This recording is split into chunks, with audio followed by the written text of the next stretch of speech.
watching the Fans Fantasy Premier League show, and today we are talking Liverpool. Yeah, lock up your doors, the Scousers are out. I mean, do you think they'll do alright this season? Yes. Okay, Salah at 12.5. It's always been steep. It was steep last year, and it's whether you want to take the risk. He was certainly more hit and miss last year. But no, he wasn't. Well, he was, but I gave you a fact that helped. Salah only scores on Saturdays. Yes. And we checked it. It did come out, but I don't like. I created my entire team around Captain Salah. Yes. That was Captain Salah, and I would watch every game every week. And I'd always need to beat you that game week. I would always need Salah to score, and because I'd be watching him on TV, it meant it wasn't a Saturday 3 p.m. game. Yes. And he never scored, and I was like, well, he only scores on Saturdays. For me, the obvious choice, if you're going for an attacking Liverpool player, is Mane. 11.5. Yes.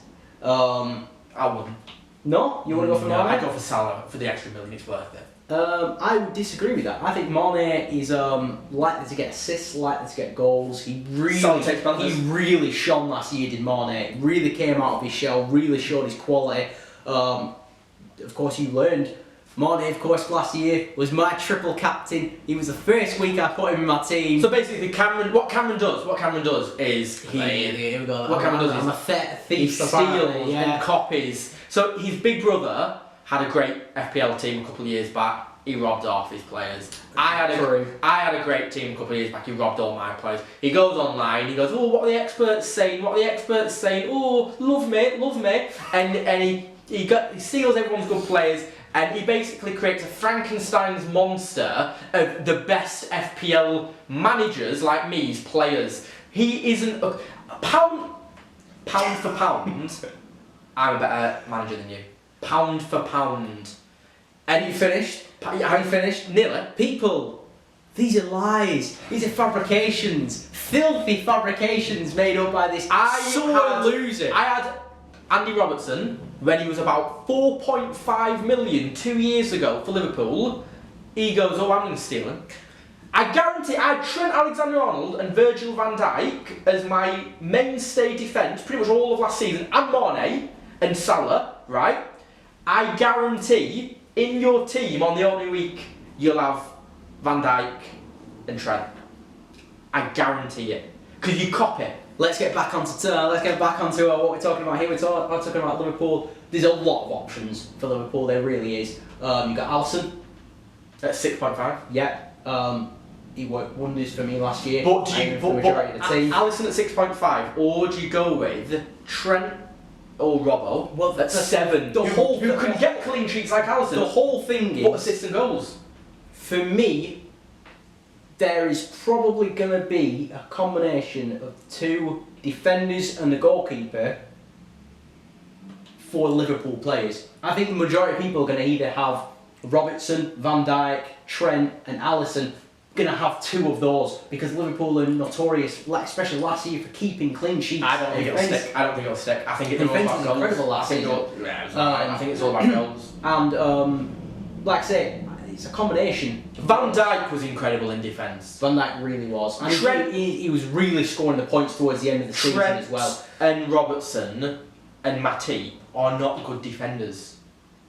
Well, they're competent defenders. They're certainly more attacking, but they do the job. Van Dijk at 6.5 is better than the others. It's not all Van Dijk making the tackles and the interceptions. It's him leading. It's not Van Dijk just stopping everything and then his wing backs just charging against forward. Newcastle 2 or 3 games ago at the end of the season when they needed a goal 5-10 minutes to go. Van Dijk's telling Origi to get in the box. Van Dijk's telling Shaqiri to. He's a leader. He's a leader. That's what I mean. And that's why towards the end of the season he was getting more goals and assists because he knew he had to exert himself and get the goals, get the assists, get the goals for Liverpool to try and keep them in the title. Who would you go with then out of Liverpool? Who would you tell the fans to go with? I think there's a lot of options. Who's the best? Quite a lot of options. So you've got Alisson, you've got Robertson, you've got Trent, you've got Van Dijk.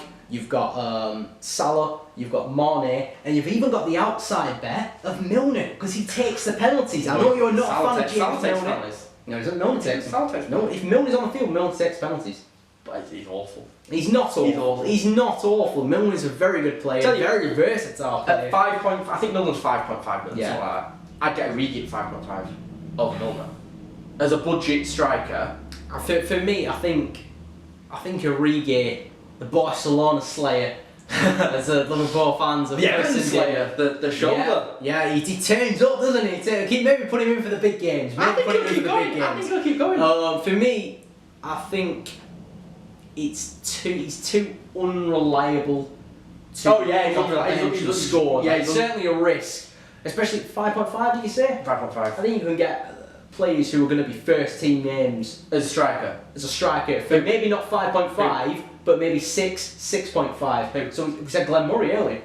Right, so you pick Glenn Murray over Divock Origi? Yes. When you said that out loud, you realised it makes perfect sense to pick Glenn Murray over Divock Origi. Who would you pick? Genuinely, let us know, who would you pick? Glenn Murray, was it at 6? I think it was 6, you said, yeah. Or Divock Origi at 5? So basically, would you rather pick, let me just contextualise this for the fans watching, would you rather pick Brighton's Glenn Murray, Brighton's Glenn Murray, who is awful, or would you pick the Barcelona slayer, a Champions League winner, scored the winning goal in the Champions League? It's not Premier League. He didn't get any points for that. Third place in the world, Belgium, Divock Origi. Who would you pick? Glenn Murray or Divock Origi? Let us know. For Belgium. Thank you.